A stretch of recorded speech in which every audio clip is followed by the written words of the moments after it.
हमारी ब्रज 84 को अभी मैं करा दूंगा।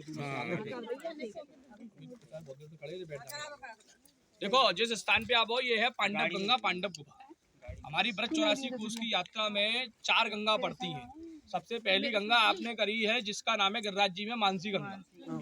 दूसरी गंगा आपने करी जिसका नाम है बूढ़े बद्री, आप गए थे अलखनंदा, पड़ी थी ना। तीसरी है पांडव गंगा और चौथी अभी पड़ेगी चरण गंगा। हमारे यहाँ ब्रज 84 कोस की यात्रा में 4 गंगा है। पांडवों ने अज्ञातवास काटा था, तो पांडवों ने अज्ञातवास काटने के बाद में ब्रज में 1 वर्ष का अज्ञातवास काटा।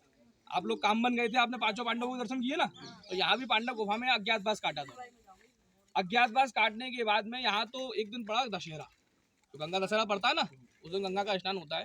तो माता कुंती बोली कि मेरे 5 पुत्र ऐसे वीर हैं जो हर अपने अपने उसमें विद्या में वीर हैं। जैसे अर्जुन था कौन, धनुर्धारी, भीम सबसे ज्यादा बलशाली, युधिष्ठिर तो स्वयं धर्म के राजा थे, नकुल सहदेव दोनों ही थे जो भी सब धनुर्विद्या जानते थे। और ऐसे ऐसे मतलब भीड़ थे कि वो पत्तों को गिन के बता दे कि इस पेड़ में कितने पत्ते हैं। तो इसीलिए तो उन्होंने कहा मेरे ऐसे वीर बालक हैं तो मुझे कोई गंगा स्नान नहीं करा सकता। तो अर्जुन ने कहा मैं तुम्हें गंगा स्नान कराऊंगा। तो अर्जुन ने अपने बाण से इसको खोदा था, इसमें बाण मारा तो इसमें जल निकल आया। इसका नाम है पांडव गंगा और बाण गंगा, ये है। दूसरा क्या है, अब हम चलेंगे बड़ी बठेन और छोटी बठेन। बड़ी बठेन का मतलब होता है बैठक। बड़ी बठेन में दाऊ जी का दर्शन है, छोटी बठेन में साक्षी गोपाल का दर्शन है, गोपाल कुंड है। बड़ी बठेन में बैठो करती बलदाऊ की गैया और छोटी बठेन में बैठो करती कृष्ण की गैया। बठेन मतलब बैठना। तो ऐसे ही वहां जो बैठती थी बड़ी बठेन में, यहाँ दाऊ जी का दर्शन है जहाँ पे स्वयं दाऊ बाबा की गैया बैठो करती। क्यों? क्योंकि जब भगवान कृष्ण गाय चराने के लिए जाते थे तो अलग अलग बांट लेते थे कि इतनी गाय मेरी है, इतनी गाय दाऊ बाबा तेरी है। भगवान कृष्ण ने सर्वप्रथम गाय चराने से स्टार्ट नहीं किया, सर पहले बच्चों को ले जाते थे बछड़े को चराने के लिए। जैसे होता है ना छोटे बच्चे ले जाते थे, तो मैया यशोदा बोली अभी तू बहुत छोटो है, अभी तू गैया चराए मत जाए, पहले तू एक काम कर गैया के बच्चे ने चरा भी ले जाए कर बछड़ा बच्चे ने। बाकी बाद में भगवान कृष्ण को गोपाष्टमी को पूजन करायो है। और सबसे पहले गोपाष्टमी को पूजन जब करायो का हो तो कौन को देरी बुझवाई? सर्वप्रथम ब्रजभान जी की, राधा रानी की। क्यों? क्योंकि ब्रजभान जी के पास में कितनी गाय थी? गलत, 11 लाख।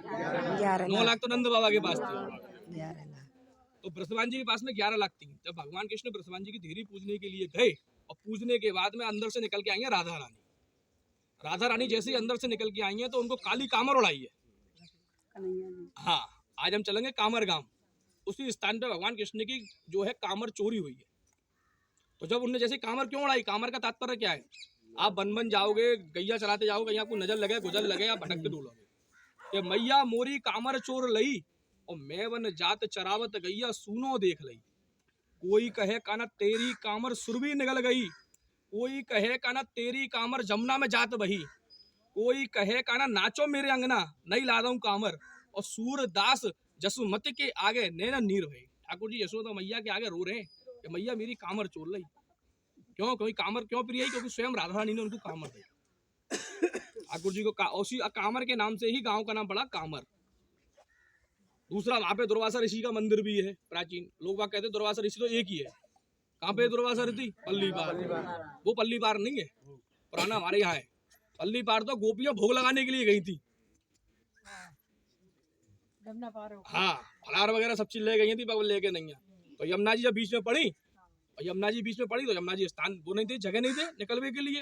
तो भगवान कृष्ण के पास आई तो उनने कही, जब पकवान बना के ले गए दुर्वासा ऋषि भोग के लिए, तो भगवान कृष्ण के पास आई तो भगवान कृष्ण ने कही ऐसे ऐसे यमुना जी ने हमारा रास्ता रोक रखो है।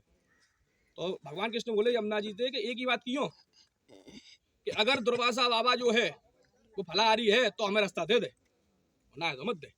तो जैसे समस्त गोपी जब पहुंची अपने में डलने लगे, कोई पकौड़ी पकवान लेके पहुंची, तो उन्होंने देखी का नाम है हाँ साहब, हे यमुना मैया अगर दुर्वासा ऋषि फलाहारी बाबा तो हमें रास्ता दे।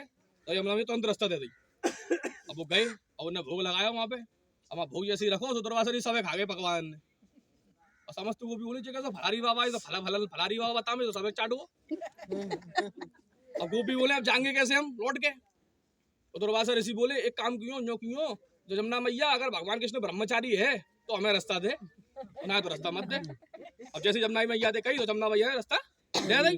अब घाट के किनारे आए तो समस्त गोपी का बोली एक तरफ गुरु तो एक तरफ चेला और बीच में पेलम पेला। बीच में यमुना बह रही है। कौन सा ठाकुर जी ब्रह्मचारी बता दिए बताओ? ये गोपिन के संग रहते हो तो तो फिर ब्रह्मचारी अब वो उनते कहीं भलारी बाबा वो सब चाटो, समस्त गोपी बोली कैसा, एक तरफ तो गुरु बैठो और एक तरफ चेला बैठो है, और दोनों जगह पूछो तो बीच में पेलम पेला बह रही है, भैया की रास्ता रोको।